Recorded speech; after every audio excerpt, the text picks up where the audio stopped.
Hello and welcome to the Freedom Show. My name is Ryan Lee, the founder of Freedym.com, the #1 resource for heart-centered lifestyle entrepreneurs. And right now you're listening to the amazing Freedom Show. This is the daily show featuring 10 minutes of zero fluff advice, showing you how to create a true lifestyle business. Because it's not just about the money, it's about the freedom. And for your special gift, you've got 15 years of my best business and lifestyle income creating strategies, all condensed to just 3 pages. Head on over to Freedym.com, that's Freedym.com, or text the word freedom, Freedym, to the number 33444. And today on our hot seat, we've got Tim Fargo. And what I love about Tim, what he's bringing a little bit differently to the table today, a little different than stuff you've heard, is he grew his own company, an investigative firm called Omega Insurance Services. He started with nothing. He grew it to 300 people, and he sold it for $20 million, which is really, really impressive. And now he just started up a company about a year ago that helps people with social media and Twitter. It's called Tweet Jukebox, TweetJukebox.com. So needless to say, Tim has a lot of different points of view on building a business, building a real business, a scalable business, and we are going to dive in today. Tim, are you ready to rock and roll? Ryan, let's do it, man. Yeah, I love the energy. I could see why you're successful. So here we go. We're stuck in an elevator, Tim. We got 30 seconds. I look at you. You tell me you grew this business to 300 people and you sold it for $20 million. You got Tweet Jukebox. You're traveling all over the world. You got a great life. What's the secret to success, Tim?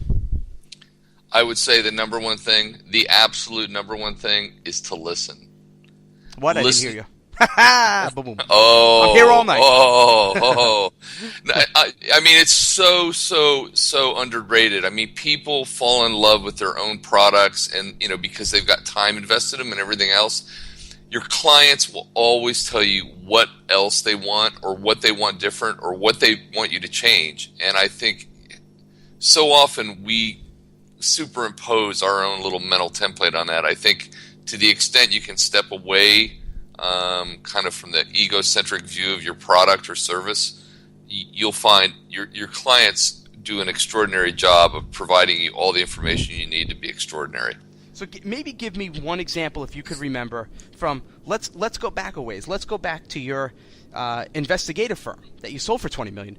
Give me one thing where you thought one way, and based on client feedback or client interaction, you guys said, you know what, hey guys, we got to make a shift. Ryan, I'm going to go against the grain here and not follow your advice, because I have a much more recent example with Tweet. Give me a recent one. When we started out, I mean, the idea was it was going to be a tech tool to help people do their Twitter updates on an automated basis, because that's what the product is, right? So my idea was people will come here and they'll have their content, et cetera, and they're going to put that all in there, and it's going to pop out, and people are going to love it, but it's kind of for a certain audience. But in order to make the system a little bit easier to understand, I put a sample jukebox of quotes in there. It wasn't intended to be anything more or less than almost like a mannequin for you to kind of understand the inner working of the system. Mm-hmm. And so in the beginning, people are coming back to me and they're going, hey, Tim, this content's really cool. Do you have more of that? Do you have some more quotes or something? And I said, no, man, that's not what we do. This is a tool, and the tool is supposed to do this and this. And then another person emailed me, hey, this is really awesome. So, it took me, sad to say, a few iterations to follow my own advice, but I did end up listening, right? So I did end up going, hey, wait a minute, this is crazy, So me and the development guys, we started talking about what we need to do is, let's create a store. I mean, it's free, so I don't know, maybe it's a library, but we created a free store where people can load photos and quotes and photo quotes, kind of like graphical quotes and things like that, because people were so hungry to have this content, and that part of the business is going great, but it was completely unintentional. It only came out of, in the beginning, I was absolutely saying no, because it didn't fit it didn't fit what I thought about the business. But so anyhow, we made a massive change. We came out with a completely new part of the system to accommodate that. Yeah, which is by the way, that's a really big, valuable, important lesson. And it's great to see stuff in the real world, how you put this into practice. So that's kind of secret number one, is listening, and you gave us an example. So now, all of a sudden, the elevator gets stuck. We got another 30 seconds. Now, give me number two. Number two is unquestionably persistence. Unquestionably persistence, because, like, you've got an idea, or even if your idea is awesome, sometimes it just takes a while to get traction. And it's why I kind of marry the mantra of persistence with being frugal, because most of us, and especially starting out, we don't have an unlimited well of capital. So one of the keys to persistence is staying alive. Mm-hmm. But by being persistent, you have time for your message to resonate and for the real loyal fans to emerge. And, it gets bandied about to the point where it seems almost cliche, but it's not. There's so many people really, bear in mind, Phil Knight, the guy who started Nike, began by selling shoes out of the back of his car. Oh, yeah. Okay, so now it took a while between that and signing it like an endorsement deal with Michael Jordan. So, the key is get in the game, stay in the game. So what are some suggestions you have for entrepreneurs, budding entrepreneurs who are like, I get it, Tim, but you know what? It's been 2 years. I'm still working on my dead-end job. I'm trying to do this part-time. I only have 100 followers on Twitter. I'm not making any traction. What bit of advice can you give them? To me, if you're not getting traction on your idea, if you're flatlining, if there's no delta at all, and you're actually going out trying to market it, then you have an idea problem. Because you're trying.